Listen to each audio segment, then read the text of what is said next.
Hey, salut tout le monde, c'est Zogma, j'espère que vous allez bien. On se retrouve pour la vidéo la plus inutile de l'année, ou en tout cas l'une des deux vidéos les plus inutiles de l'année, puisqu'on va parler du retour des soldes.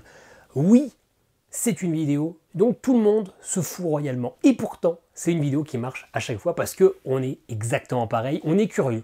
On a envie de savoir quelles sont les bonnes petites affaires que les autres ont fait.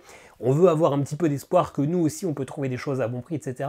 Et bon, on fait toujours un peu les mêmes emplettes sur les mêmes sites, etc. Donc les bons plans se recoupent un petit peu, mais c'est toujours la curiosité qui gagne, le petit côté un petit peu coquin. Et même les plus rageux d'entre vous, vous allez pouvoir vous délecter en disant « Ah, il a acheté tout un tas de merde, c'est vraiment une saloperie ». Eh bien oui, restez.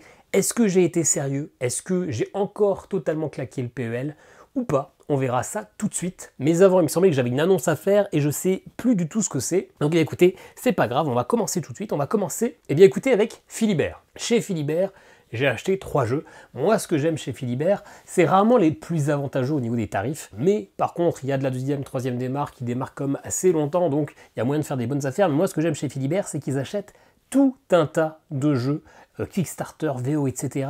Et il faut se le dire, ça marche quand même pas des masses, ça reste de la niche dans la niche, donc au solde, je me régale. Donc forcément, c'est pas toujours les Kickstarter les plus merveilleux, ceux-là ils sont en sold out directement, mais il y a souvent des trucs un petit peu sympas, des petites coquineries. Bien sûr, c'est de la VO, mais ça me permet de les récupérer pas cher, parce que ce sont des jeux qui ne sont pas sortis en français ou qui sortiront peut-être 1 ou 2 ans après. Donc j'ai pris 3 jeux, 2 qui sont justement pas du tout des Kickstarter, mais il s'agit d'extensions d'un jeu que je possède. Il s'agit de 2 extensions pour Power Rangers Deck Building Game. En fait, ils en avaient beaucoup plus que ça, mais si je dis pas de bêtises, c'était les 2 seules extensions qu'il me manquaient. Alors, j'ai pas tous les petits packs exclusifs à Renegade Game. Power Rangers Deck Building, je ne vous en ai jamais parlé sur la chaîne, pour une bonne raison que, en vrai, c'est plutôt très moyen en solo. D'ailleurs, officiellement, si vous regardez sur les boîtes, c'est écrit 2 à 4 joueurs. C'est un deck building non jouable en solo. Sauf que ils ont fait une belle big box qui est juste derrière l'appareil photo, mais vraiment juste derrière. Je suis obligé à chaque fois un petit peu de la pousser quand je mets l'appareil photo. Et dans cette big box, ils ont rajouté un mode solo. Mais en vrai, c'est quand même pas fou. C'est clairement pas le meilleur deck building de chez Renegade. Ils en ont une pléthore. Ils ont Transformers, ils ont Mon Petit Poney, ils ont G.I. Joe. Qu'est-ce qu'ils ont d'autre, Renegade? En vrai, c'est déjà pas mal. Donc voilà, là, c'est vraiment le côté collectionneur. En vrai, je suis pas un fan inconditionnel des Power Rangers. Je regardais quand j'étais petit, j'avais des Megazords, mais même si j'étais petit que j'avais des Megazords, j'aimais pas trop le dessin animé en vrai. Je trouvais ça pas très joli, pas très réaliste. Bref. Mais ceci dit, quand il y a un jeu avec des extensions, j'aime bien avoir un peu tout le contenu. Donc je me suis fait un petit plaisir. Les extensions, déjà, il faut les trouver. Normalement, elles sont à 35 €. Là, c'était à 24 €. Donc finalement, c'est du moins 33%. Moins 30%. J'en ai profité. On a RPM Get in Gear. Je ne connais absolument pas ce design de Power Ranger. Et on a SPD to the Rescue. Je connais encore moins ce design de Power Ranger. J'ai toujours pas pris le temps de déballer les boîtes parce qu'il faut que je rachète des sleeves parce que dans la big box, toutes mes cartes sont slivées, donc hors de question que celle-ci ne le soit pas. En vrai, un jour, je me chaufferai, je vous ferai une partie parce que j'ai fait des parties de Transformers, j'ai fait des parties de Mon Petit Poney. Il n'y a pas de raison que celui-ci n'ait pas le droit à sa partie, mais en vrai, ça doit faire 1 an que j'y ai pas joué, mais je pense qu'on est entre le bronze et l'argent. Mais peut-être plus pour le bronze, pour le solo, c'est pas un super bon deck building pour le solo. Et ça, j'ai acheté en vrai que à la première démarque, et en vrai, je ne l'ai pas payé parce que j'avais des bons de fidélité, etc. Mais voilà. J'ai hésité à prendre un jeu qui était à 130 € de base, 140, et qui était soldé à 105. J'ai hésité, et je ne l'ai pas pris. Mais avec un regret. Ça me donnait vraiment envie, mais pourquoi je ne l'ai pas acheté? C'est parce que j'avais KDM, et j'ai toujours KDM qui est installé sous cette table, où j'y joue 1 fois par semaine, et je me suis dit, je suis à fond dans ma période KDM, donc j'ai envie d'avoir des trucs qui ressemblent à KDM, mais est-ce que je vais pas être déçu? Donc je me suis dit, allez, ne l'achète pas, ça va faire redit, t'en as déjà. Et puis, 1 semaine après, la seconde démarque, il était à 60... Alors j'ai pas vérifié, 65 ou 75, je ne sais plus. Donc 30 € de moins. Là, je me suis dit, c'est le destin. C'est Monsieur Philibert qui a fait ça juste pour toi. Phil, comme on l'appelle dans le métier. Et ce cher Phil, du coup, m'a vendu Monster Hunter World, la 2e core box, qui s'appelle Wildspire Waste, donc qui est dans un univers beaucoup plus désertique, mais ça reste une core box. Vous n'êtes pas obligé d'avoir la première boîte de base, vous avez tout le contenu pour jouer. Alors clairement j'aurais préféré l'autre boîte, je suis un peu moins fan des monstres qu'il y a dans cette boîte, j'aurais préféré plutôt la première, mais ça fera très bien l'affaire, c'était vraiment pas cher, du coup c'était à moitié prix. C'est de l'anglais, mais peu importe.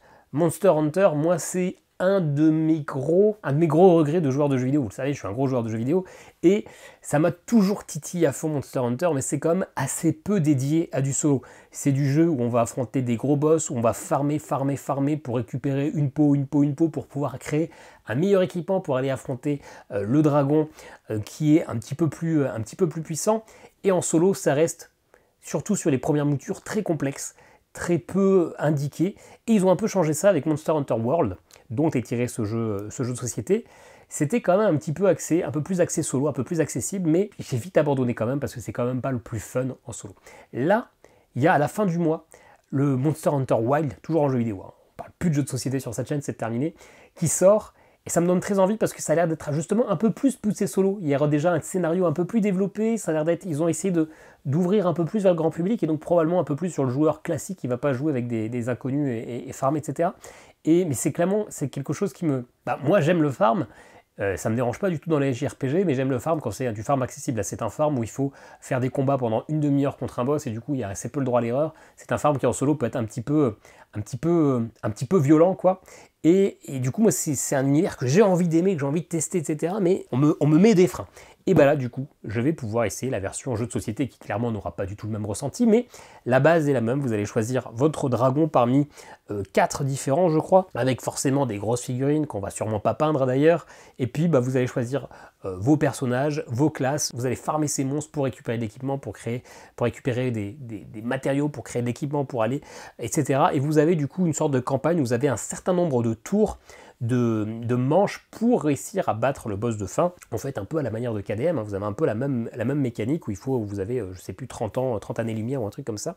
Et voilà, je vais pouvoir tester ça.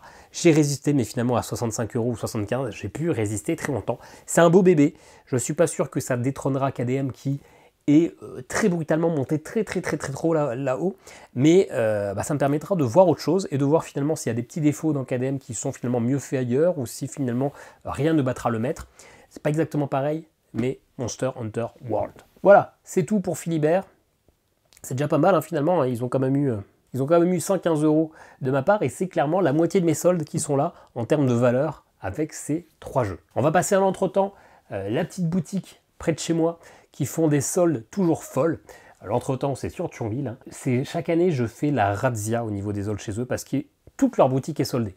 Les jeux les plus récents sont soldés qu'à 20%, mais ils font des jeux à 30, 40, etc., 50%, et des jeux des fois qui sont très récents, donc je me fais toujours ultra plaisir. Je suis toujours sur leur site en plein milieu de la nuit, parce que généralement ils mettent leur solde vers 2-3 heures du matin, et le premier prix, premier arrivé, premier servi, hein, donc je me sers, etc. Et le lendemain, j'arrive chez eux à leur boutique, et bam, ils me donnent le gros carton.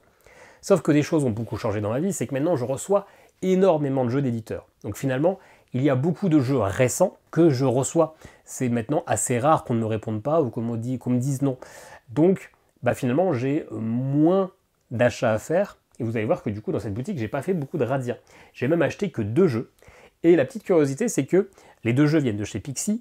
Et c'est exactement le mail que j'ai envoyé mi-août à la community manager de Pixie pour lui demander ces 2 jeux-là, parce que les 2 sortent au mois de septembre. Et pas toujours facile de communiquer, d'avoir des réponses, etc. Et donc voilà, ce mail-là n'a jamais dû être lu, je n'ai jamais eu de réponse, et du coup je n'ai jamais eu ces jeux. Et là du coup je les ai pris en solde, c'est parfait, ça me les aura fait moins cher. Tiny Epic Crimes, le dernier localisé sorti en France de, comment il s'appelle ? Scott Ames, qui propose une mécanique, ça associe un peu une sorte de jeu jeu de coopération, avec un petit jeu de déduction, mais c'est vraiment pas de la déduction pure, ça joue sur une petite mécanique de phase de plateau, etc.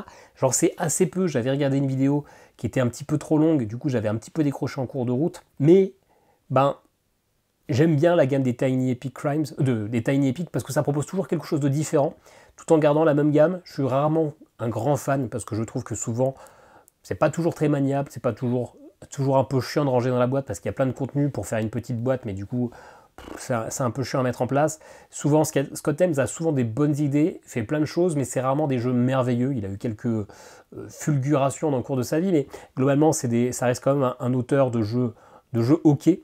Donc je ne suis pas convaincu que ça sera extraordinaire, mais en tout cas, je vais pouvoir le tester. Et il m'a coûté 16,14 € au lieu de 26,90 €. Donc là encore, c'était moins 30%. Ça doit être ça. Et l'autre jeu, je l'ai mis un peu loin, il s'agit d'Arborea. Ça, c'est de Dani Garcia. Donc Dani Garcia, c'est celui qui a fait Barcelona. Il a fait d'autres jeux auxquels j'ai joué. Je me demande si c'est pas lui qui a fait Windmill Valley aussi. Il y a bien moyen. Je sais plus. Mais en tout cas, il a fait d'autres jeux auxquels j'ai joué. Arborea, il a fait... Ah oui, c'est celui qui a fait le Bitoku aussi, je pense. Et Arborea a fait beaucoup parler de lui à cause de son plateau assez grand et très très très saturé.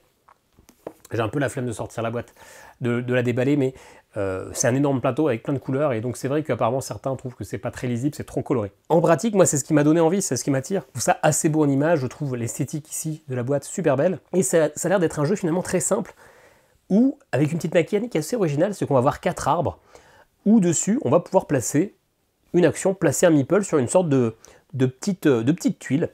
Et à notre tour, soit on place un meeple au début de cette tuile, soit on va décider de faire avancer la tuile. Et donc finalement, tous les meeples qui sont sur la tuile, vont avancer d'une case. Et l'action d'après, on va pouvoir activer un de ces meeples, et donc on va pouvoir choisir un de nos meeples placés sur les arbres, et il va prendre, sur le ramage de l'arbre, il va prendre toutes les ressources, tous les bonus, et il va revenir chez nous. Et donc à nous du coup de positionner, de savoir dans quel sens on va déplacer un peu nos tuiles, sachant que les adversaires aussi vont déplacer les tuiles, donc peut-être que on sera à un emplacement qu'on veut pour aller récupérer les ressources qu'on veut, mais tac, le joueur d'après, il va tout décaler, et ce qui va faire qu'on sera plus vraiment sur le chemin que l'on souhaite. Ça m'a l'air très très simple, mais avec plutôt une bonne idée, et je suis assez pressé de l'essayer. Alors du coup, je vous dis ça alors que ça fait déjà un mois que je l'ai et que j'ai toujours pas essayé, mais je commence un petit peu à ramer. ma pile de la honte ne grossit pas parce que j'achète plus des masses de jeux et que j'arrive globalement à jouer aux jeux qu'on m'envoie, mais je commence à avoir du mal à réduire un petit peu, à récupérer de l'avance, surtout que j'ai tendance à prendre des vacances et à partir un peu, etc. Et du coup finalement, il y a des périodes où je ne joue pas. Donc je ne prends pas trop de retard, mais j'ai du mal à rattraper mon retard. Voilà, Arborea et Tiny Epic Crime, c'était les deux achats. Alors celui-là, je ne vous l'ai pas dit, c'était 38 € au lieu de 54. Donc pareil, ça doit être du moins 40%, un truc comme ça. Et ensuite, c'était tout.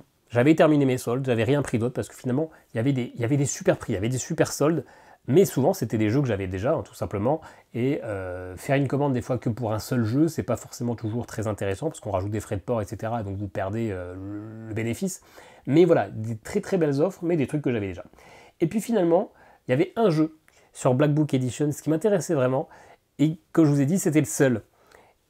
Et le temps que je fasse toutes les pages, finalement, j'ai rien trouvé qui m'intéressait. Et entre-temps, ce jeu était parti à moins 50%, donc j'étais un petit peu deg. J'en ai parlé sur le groupe Discord où je suis, et puis E4 m'en a reparlé donc salut si jamais tu regardes cette vidéo. Il m'en a parlé quelques temps après, quand il y avait encore une démarque. Et puis j'ai dit, je peux pas trop en vrai, parce qu'il faut que je change ma chaudière.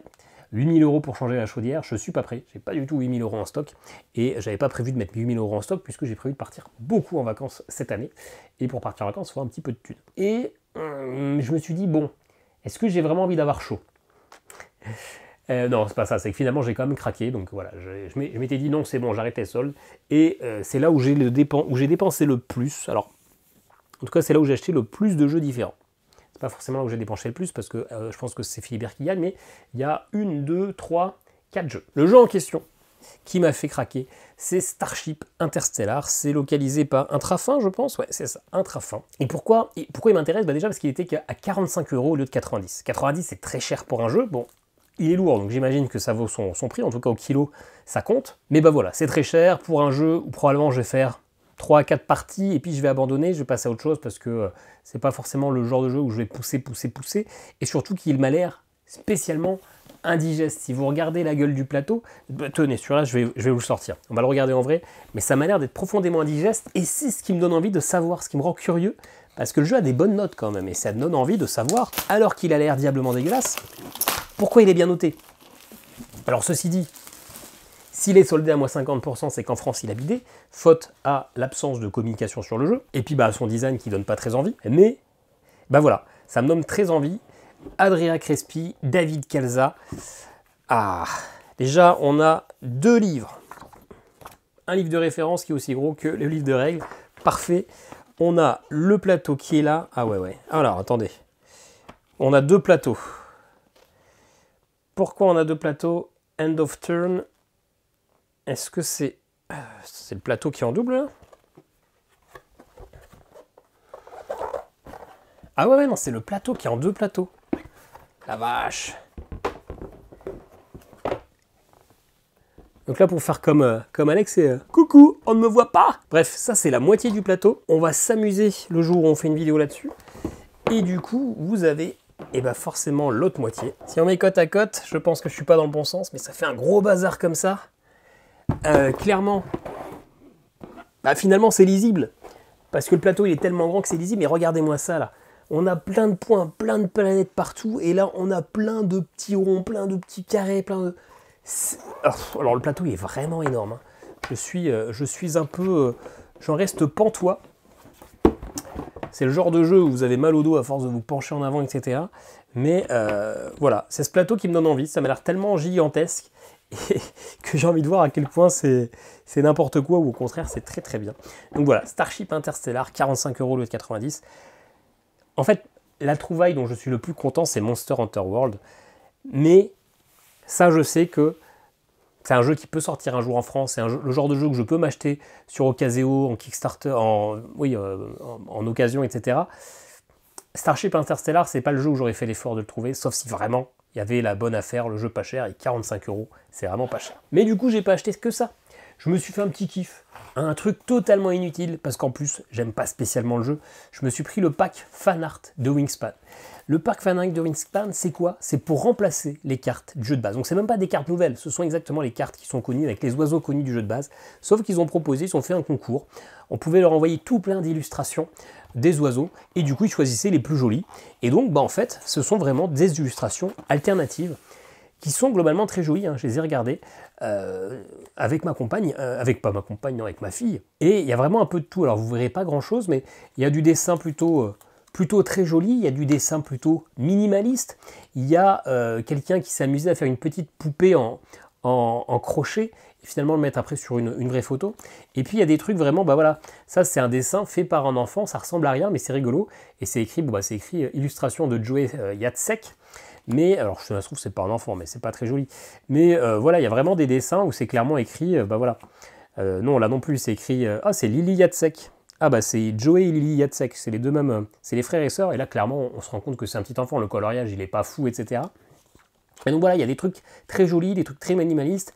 Là il y a un truc qui est fait par, un oiseau, le diamant de Gould, qui est fait par Cora Stalkup, 8 ans, a fait ce dessin avec des feutres et des crayons de couleur. Et donc je trouve ça plutôt cool. C'est des jolies petites cartes avec des fois des trucs très très sympas, des trucs très stylisés, des trucs vraiment très poussés, des choses artistiques, des choses faites par les enfants. Donc voilà, j'aime pas Wingspan, mais c'était à... du coup c'est l'achat con, hein, c'était à 13,45 € au lieu de 26,90 €, donc c'était à 50%, et c'est... Ouais, regardez, là, c'est un petit montage, etc. Bon, vous verrez rien. Fait par Marie Kong avec de l'aquarelle et des matériaux naturels. Voilà, c'est plutôt une bonne idée. C'est vraiment un achat con parce que je jouerai jamais. J'ai même pas le Wingspan de base en fait, hein. J'ai que le Wingspan, j'allais dire duel, mais c'est Wingspan Asie. Alors, j'imagine qu'on peut jouer à Wingspan Asie avec ces cartes-là, hein. En tout cas, on peut jouer à Wingspan normal avec Wingspan Asie. Donc j'imagine que l'inverse est possible aussi. Mais voilà, c'était un petit délire de, entre guillemets, de collectionneur, même si je ne collectionne pas du tout Wingspan. Bon, c'est pas le truc où je suis le plus fier d'avoir acheté, mais ça m'a fait plaisir de regarder les images. Autre truc, Rune Masters. Ça, je l'avais demandé à Funforge à l'époque, en espérant à moitié qu'il ne me l'envoie pas, parce que à peu près sûr que je vais pas avoir un avis très positif. Et bon, c'est toujours compliqué de demander un jeu à un éditeur pour après dire que c'est de la merde. Alors, en pratique, on le fait, mais quand de base, on sait déjà que ça va pas être bon, on peut se dire, pourquoi tu leur demandes un jeu si tu sais que ça va pas être bon? Ça tombe bien, j'avais pas eu réponse, je l'ai pas eu. Du coup, je l'ai acheté parce que, au lieu d'être à 22,50 €, ce qui n'est vraiment pas cher, en même temps, petite boîte, hein, il est déjà prêt pour son Summer Body, et là, c'était à 6,50 €. Donc, c'était à moins 75%. Et en fait, pourquoi je dis que c'est probablement pas fou? C'est un jeu de 8 ans et plus, c'est vraiment un jeu très très familial, c'est un jeu pour les enfants. C'est mon premier Tower Defense, c'est-à-dire que vous allez avoir 4 lignes, une bleue, une rouge, une verte, une jaune. Vous allez avoir les ennemis qui vont se déplacer sur ces lignes-là.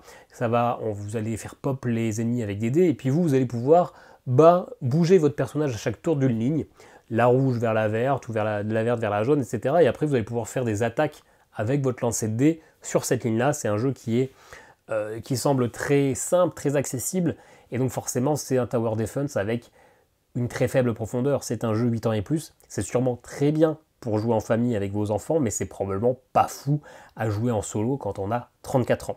Mais du coup, j'étais quand même curieux. C'est fait par Antoine Prono. Et donc, voilà, à 6,50, je perds rien. J'ai déjà un acheteur, je dis, je fais quelques parties avec, et je te le revends à 5 €. Donc, j'aurais perdu 1,50 € dans l'histoire, mais finalement, 1,50 €, ça va, ça passe. Et le dernier jeu, aussi un jeu que j'ai demandé à l'éditeur, il s'agit de Stamp Swap, un jeu édité par Matago, un jeu Stone Meyer Game. Donc je ne suis pas sûr que ce soit le meilleur Stone Meyer Game, je pense qu'on est loin d'un site ou quoi, mais c'est un jeu aussi, on en a très très peu entendu parler, d'autant plus qu'en fait les jeux Stone Meyer Games, ils les annoncent la semaine d'après, ils sont en boutique. Alors en tout cas en Amérique, en France c'est un petit peu plus long, mais c'est toujours un peu fou. Ils font les annonces quand les jeux sont prêts et qu'ils les mettent dans le commerce. Du coup, ça prend un peu de court tout le monde. Et à part les gros trucs comme Finspan, etc., dont tout le monde va entendre parler, ça finalement, personne n'en parle. C'est un petit jeu qui me fait un petit peu penser à Redac Chef, parce qu'on va aussi avoir un plateau sur lequel on va pouvoir placer non pas nos articles de journaux, mais nos timbres. Et il va y avoir tout un système de scoring pour valider ces timbres, des scorings que l'on va choisir nous-mêmes à chaque tour, etc. Et la grosse particularité, c'est que ça repose sur du I split, you choose, c'est-à-dire que je forme 2 tas et l'autre joueur choisit quelle taille il va prendre. Donc bien sûr, vous allez essayer de mettre pas un gros paquet super intéressant et un tout nul, vous allez essayer de faire un moyen, et un avec un truc très bon mais un truc très nul pour lui, histoire de lui faire tendre des pièges, un petit coup de pute, etc. Et moi j'aime bien cette mécanique, mais on se pose toujours la question de comment ça va être en solo.